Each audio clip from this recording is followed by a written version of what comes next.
If the distance between two charges is doubled, what happens to the electrostatic force between them? Okay, now if the distance is double, now distance is represented as r, you understand? So r equals to 2 multiplied by r, is that not it?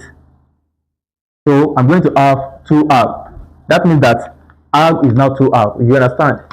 Okay, now if the distance is double, don't forget that the electrostatic force varies inversely as the square of the distance. So I'm going to have 1 over r squared. Okay, now because r is now what, r is doubled, so I'm going to have 2r. So f equals to k over 2r squared. Okay, now f equals to k over 4r squared, right? Are you getting it?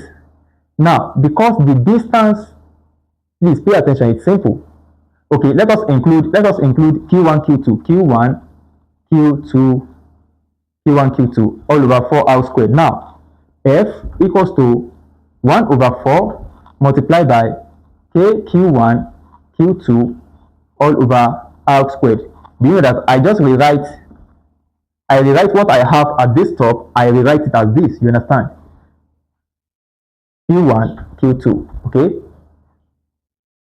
f equals to f over 4. Do you know what happens?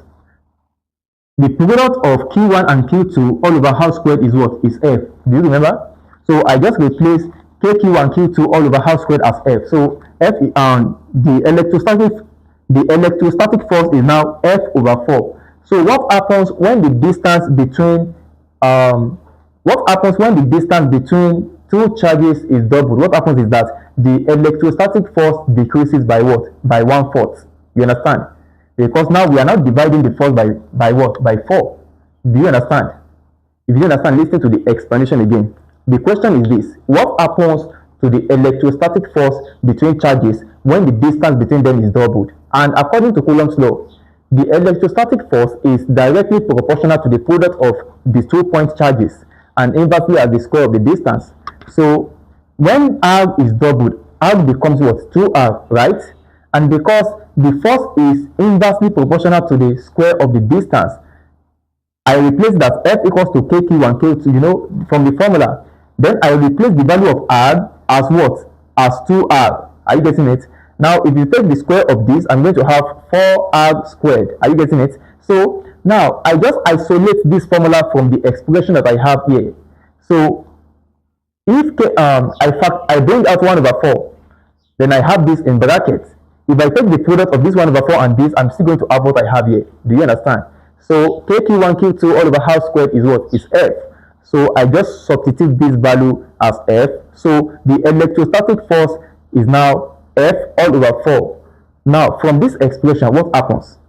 What happens is that the electrostatic force decreases to 1/4 of its original value. You understand? It decreases by 1/4. So that is the solution to that question. If you still don't understand, that means you have to reverse the video and listen to the explanation again. Okay?